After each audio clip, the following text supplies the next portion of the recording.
Batman Arkham Knight is one of those games I've been obsessed with ever since I first played it. I remember when the game came out and I watched all of the YouTubers who dunked on this game saying the Batmobile was complete trash, the story was nonsensical garbage, and the reveal of the Arkham Knight was a disappointing twist for an identity that had so much potential. However, when I finally played it, I found all of these things to be completely false. So much so to the point where I nearly pseudo 100%ed this game twice because yeah, fuck those Riddler trophies. And have made nearly 3 or 4 videos talking about this game's boss fights and villains. But for some reason, I've never really talked about this game in general, and seeing that it's the spooky season of the year, it just makes sense to do that this time around. So without further ado, let's dive into this game and discuss why I believe it to be the perfect final chapter in gaming's greatest trilogy.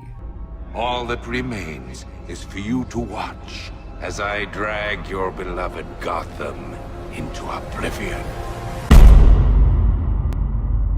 Batman Arkham Knight takes place around 2 years after the events of City, and a lot has changed for Bruce in this universe. Criminals roam the streets in a sadistic fury, the villains are more intimidating and dangerous than ever before, and we've been blessed with a number of upgrades and gadgets to help save Gotham from its madness. The gameplay in Arkham Knight has been improved by perfectly building on the foundations of the series to give us one of the greatest sandboxes in the past decades. Traversal has been given more depth than ever before, with gliding being smoother and carrying more weight and momentum through the soars. Combat and stealth feels more badass and epic than ever before, with environmental takedowns being thrown into the mix, and superhero team-ups. Words seriously cannot describe how outrageously fun it is to be playing as both Batman and Nightwing, or any of the other superheroes in this game. Because the animations seamlessly transition you into the driving seats of both characters, creating a spectacle that's entirely new for the series. Although my one small nitpick with this whole system in general was probably the missed opportunity of co-op. Playing with my cousin or friends and fighting a group of armed militia with all these superheroes would have been a lot of fun. I think if we do get more Arkham games in the future, whether it's developed by Rocksteady or WB, they should focus on this area of the gameplay because it has a lot of potential.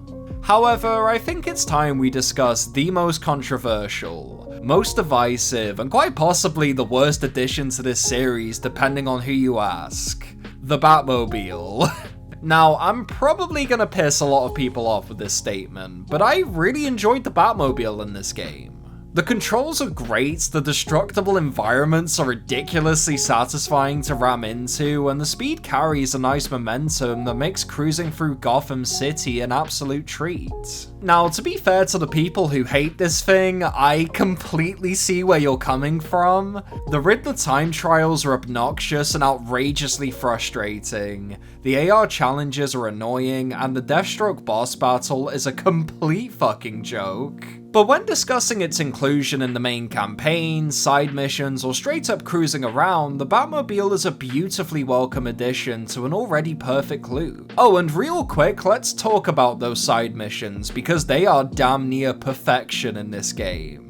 Arkham Knight has around 14 side missions, including DLC in this game, which is already way more optional content than the entire series put together, where you essentially hunt down a Batman villain, fight them in a boss fight which varies on quality in this game, and then lock them away in the GCPD alongside the other villains you've caught throughout the game. There's something so absurdly addictive about hunting down a villain in this game because it genuinely feels like a fun and rewarding process every time you engage with it. The post-game content pretty much turns Arkham Knight into a cop simulator, and it always consumes my life for at least a week every time I finish the campaign. Although I think it's time we talk about the one thing that makes this the most satisfying and enjoyable game in my opinion: stealth.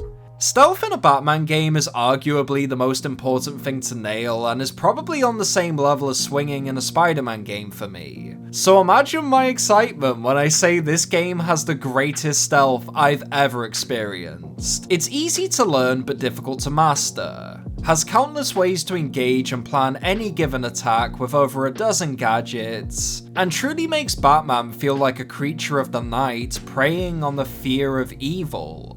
I've recommended and sold so many people on this game just through the stealth and combat alone because man, it is perfection. So much so to the point where I don't really know how we're going to improve this system beyond boss fights. It's without question one of the greatest systems I've ever experienced in a video game and makes me feel everything a Batman game should. Anyways, I think it's time we dive into the one thing that single-handedly makes this the most iconic and hated Batman game of all time. You really have no idea, do you, Bruce? Arkham Knight is one of those games where I completely disagree with the backlash and negativity, but at the same time absolutely see where people are coming from. The story of this game follows a tired Bruce who attempts to save a city under the brink of fear and despair, overruled by a beacon of terror who looms over its walls. This is your only warning. Throughout the story, we watch Bruce battle the trauma and guilt of watching his loved ones die, failing to be a savior in the eyes of Gotham's most loyal followers. We watch a broken and tortured man seek retribution and vengeance for the suffering endured in a place designed to heal. And most importantly, we watch Batman become the Dark Knight. Arkham Knight's story is ambitious because at many times it doesn't feel like something out of a comic book. It feels mature, dark, and sometimes explores themes and ideas we don't see in this genre much. Everything from the Arkham Knight's reveal to Barbara's death and Batman's unmasking has so much weight and gravity behind it, which feels like a natural and desperate progression for the series. The first game was a goofy and fun introduction to a gothic world full of atmosphere and identity. The second game explored the idea of a constant anxiety and desperation of the exposure, the knowledge that would destroy everyone and everything Bruce held close to him. And the final entry in this series shows us Bruce finally embracing a sense of hopelessness. The feeling of failing his allies and family, the constant struggle of finding peace and optimisms for the villains that are too far gone. And most importantly of all, the fear of becoming something that challenges the mask, completely contradicting its purpose. The campaign in this game is the perfect conclusion to this trilogy because it's the only logical way to end this story. Batman losing at the end of the campaign with his identity being revealed is the perfect ending because even after all of our efforts, after everything we endured, we're reminded that the cowl is not a symbol anymore. Villains mock its presence when the world knows Bruce Wayne's identity, which only leaves one solution, and that's the factory reset, the Nightfall Protocol.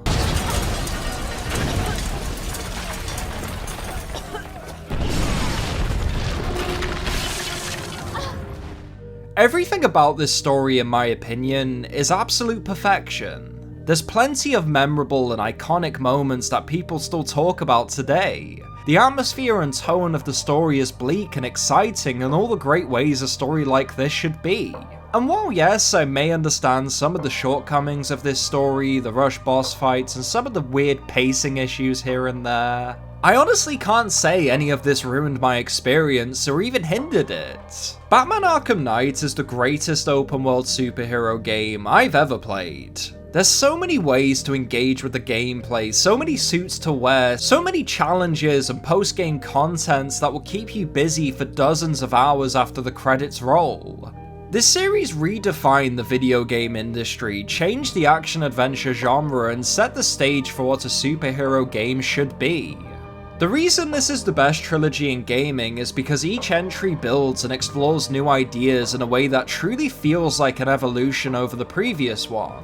It's a nice reminder of when games weren't lazy and didn't just copy and paste the same game in the same sandbox. It reminds me of a time where you experienced a quality AAA game that wasn't obsessed with greed or microtransactions. Instead just developed and created by people who genuinely cared and wanted to tell a story. I don't even know what to expect from Rocksteady in the future. I have no idea if they're gonna cook us some trash or slop, couldn't care less. But if it's good, I'll welcome it with open arms. And if it's bad, then I'll always have the Arkham series to remind me what peak gaming looks like.